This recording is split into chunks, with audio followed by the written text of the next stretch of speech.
All right, 6:16, we're talking about flash flooding this morning. Go ahead, Jed. Okay, yeah, so here's the complex of storms. This is developing. It's starting to spin as a complex. We call that vortex across central Oklahoma. Now this whole thing's starting to spin a bit, and it says that it comes in, it's slowing down, and it's dumping the rainfall. Tropical rains happening right now from Geary to Hinton down to just north of Chickasha, extending from Tuttle down to Cole, near Norman now, extending down toward Wayne and Pauls Valley. So a massive area of very heavy rain is going to impact a lot of people. If you're underneath where it's raining right now, just know the potential is there for some flash flooding. So we're monitoring that as these heavy storms continue to move in. Look at that storm right there, just to the northeast of Anadarko. Look at the scale of storm strength. That's as strong as it gets right there. That is a massive storm dumping very heavy rainfall now on the east sides of Caddo County, just now entering into Grady County. So if you live in Chickasha, that is headed your direction. We've got our trackers out. We're monitoring the skies from our sky cams right now as the lightning is flashing, storms moving in. There is Brandon's shot. Brandon is now in the Tuttle area. Brandon, you just entered Tuttle. The rain has just started, and you're saying there's already some flooding going on. Let's go check the latest update on that. Yeah, Jed, that's right. As we came through Tuttle, as we were turning south on Highway 92 to kind of get out in front of this mesocyclone that's developed, there was already street flooding in Tuttle. I saw a couple trash cans floating down the road, and the rain had really only been going for probably 10 to 15 minutes. So with a lot more rain to come, that's just a precursor for the morning drive as everybody heads into work, especially the south side of the metro. And as I'm driving south and I look back even to my southeast, I can see storms going up hard, probably down around I-35 somewhere south of Norman.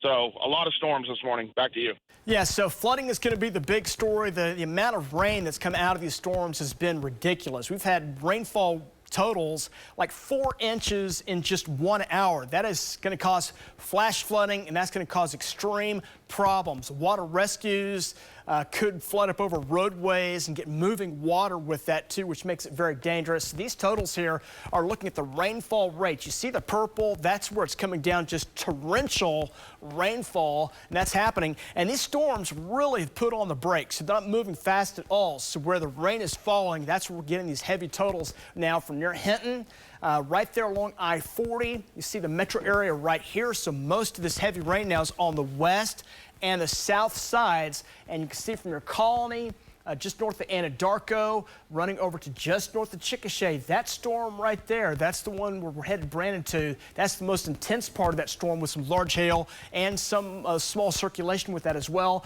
And then further south, now on the west sides of Norman, we're talking Newcastle, Blanchard, on down toward Purcell and Pauls Valley.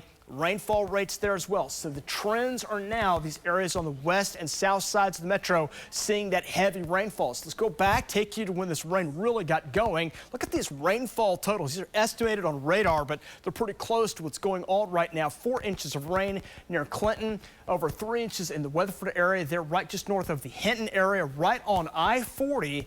Over 5 inches of rainfall and still raining hard at that same location. That's now moving just to west of El Reno, the Union City area, and then further south you see that rain now starting to increase now on the south sides of the metro, on down here into the Lindsay, Maysville, Pauls Valley area, where we do now have a severe thunderstorm going on there as well. As we're monitoring that, you can see the hail going up. Hail up to golf ball size. That's a legit possibility there, just a little bit northwest of Chickasha, near Lake Chickasha right now. And then further south, got some quarter-size hail developing there near Maysville as that tracks across the Grady and the McLean County line right now. So storms are cranking out there right now. You can see the spin right in here. So that spin, that's this upper level storm system starting to spin as a whole complex. So watching that again, that's also where we have that large hail developing right there. And then further south, that storm that's down in the Purcell area, Wayne, watching some of that large hail developing there as well as that starts to kick on out. So big broad picture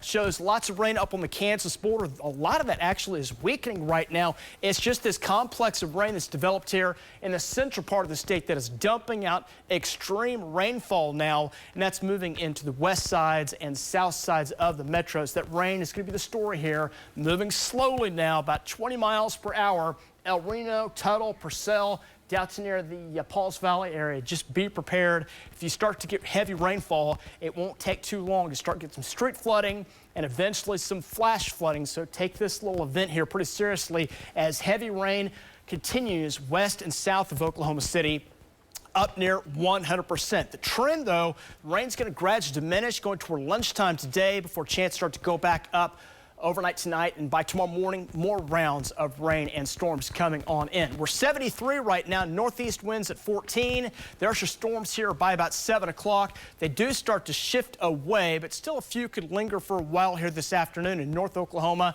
before the next round comes in here overnight tonight. That will gradually slide on in overnight tonight. So storm chances possible this morning, gradually diminishing. Got some 80s in here for your afternoon. We'll start it off on a warm note. It's very warm and humid if they're tropical in nature, and then some 80s for highs here coming up for today, with storm chances being the story again.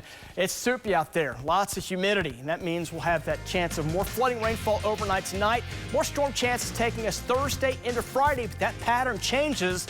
We'll turn the tap off and we'll crank up those highs. Hot winter weather back on the way heading into next week. We'll take a break and be back right after this.